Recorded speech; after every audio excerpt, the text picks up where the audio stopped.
ये left lung है। Left lung की सबसे पहले हम कैसे इसको आइडेंटिफाई करते हैं, तो जो इसका एंटीरियर बॉर्डर होता है वो शार्प होता है और जो इसका पोस्टीरियर बॉर्डर है वो बिल्कुल ब्लंट है, राउंडेड है।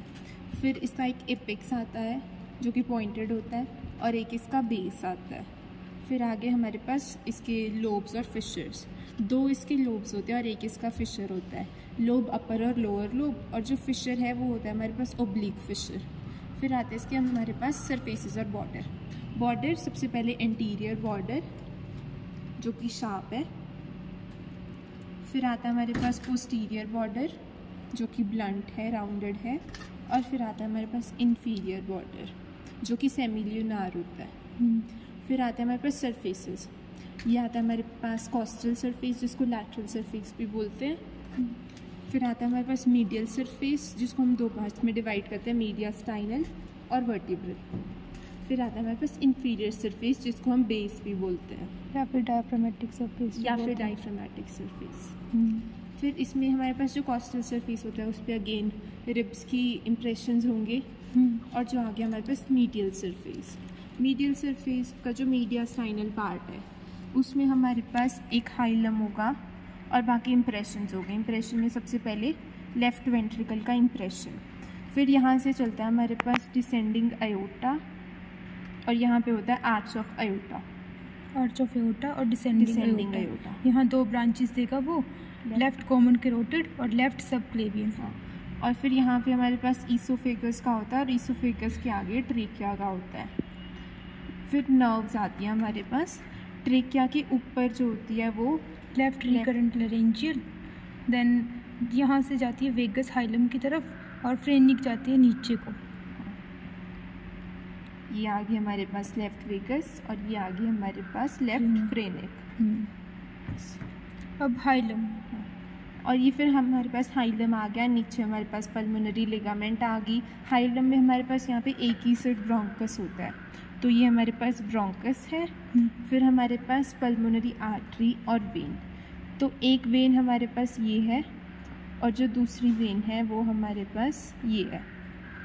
और फिर आती है हमारे पास आर्टरी, ये आर्टरी है और ये हमारे पास ब्रोंकियल वेसल्स है और ये पल्मोनरी लिगामेंट है। ये राइट लंग है। इसके पहले सबसे पहले हम देखते हैं साइड डिटर्मिनेशन। तो जो एंटीरियर बॉर्डर होता है वो काफ़ी शार्प होता है और जो पोस्टीरियर बॉर्डर होता है वो राउंडेड होता है, तो उसके हिसाब से हम उसकी साइड डिटर्मिनेशन करते हैं। उसके बाद एक एपेक्स होता है और एक बेस होता है। फिर एपेक्स पॉइंटेड और बेस को अगर हम देखें तो वो सेमिल्यूनार होता है। फिर उसके बाद सरफेसेस और बॉर्डर्स। ये आता है हमारे पास कॉस्टल सरफेस पे रिब्स के इम्प्रेशंस होते हैं। फिर उसके बाद आता है हमारे पास मीडियल सरफेस को दो पार्ट्स में डिवाइड करते हैं। एक आता है मीडियास्टाइनल सरफेस और दूसरा आता है हमारे पास वर्टिब्रल सरफेस। और ये आता है हमारे पास इंफीरियर सरफेस जिसको हम बेस ही बोलते हैं, या फिर डायफ्रामेटिक सरफेस भी या फिर डायफ्रामेटिक सरफेस, क्योंकि यहाँ पे डायफ्राम के ऊपर रेस्ट करता है ये। फिर आते हैं बॉर्डर्स। ये एंटीरियर बॉर्डर होता है जो कि शार्प होता है।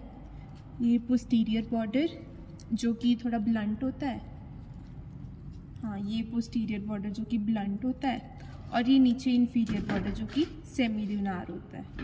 तो राइट लंग के दो फिशर्स होते हैं और तीन हमारे पास होता है हॉरिजॉन्टल फिशर होता है और हमारे पास ओब्लिक फिशर होता है। फिर तीन लोब्स होती है, अपर लोब, मिडल लोब और लोअर लोब। अब आता है मीडियास्टाइनल सरफेस। इस पे इम्प्रेशंस होते हैं।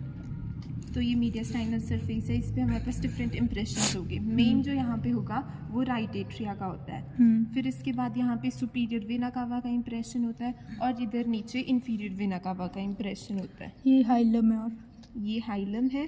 और हाइलम के पीछे ईसोफेगस का इम्प्रेशन होता है। ईसोफेगस के आगे ट्रेकिया का इम्प्रेशन होता है और ट्रेकिया के ऊपर हमारे पास राइट वेगस नर्व चलती है। और जो हमारे पास राइट फ्रेनिक नर्व है वो यहाँ ऊपर से जाके नीचे तक चलेगी, सुपीरियर वेना केवा के ऊपर और नीचे इंफीरियर वेना केवा के ऊपर। और यहाँ पे राइट एट्रिया के ऊपर superior vena cava, inferior vena cava हो गया। फिर आते हैं हमारे पास हाइलम पे। हाइलम में राइट लंग में जो होता है वो दो तरह के ब्रोंकस होते हैं। एक होता है एप-आर्टीरियल ब्रोंकस और दूसरा होता है हमारे पास हाइपो आर्टीरियल ब्रोंकस। फिर वो दोनों यहाँ पे फिर एक पल्मोनरी आर्टरी होगी और 2 हमारे पास वेन्स होंगी। और नीचे पल्मोनरी लिगामेंट होता है। हाँ, नीचे पल्मोनरी लिगामेंट होता है जो कि एक तरह से हैंगिंग एक्सपेंशन होता है। मतलब जब वेन में ब्लड ज़्यादा आ जाता है तो एक्सपेंशन, हाँ, as a potential space act करता है। अगर ज़्यादा हमारे पास ब्लड आ रहा है तो वो वहाँ पे चला जाएगा। बस ये है हमारे पास राइट लंग।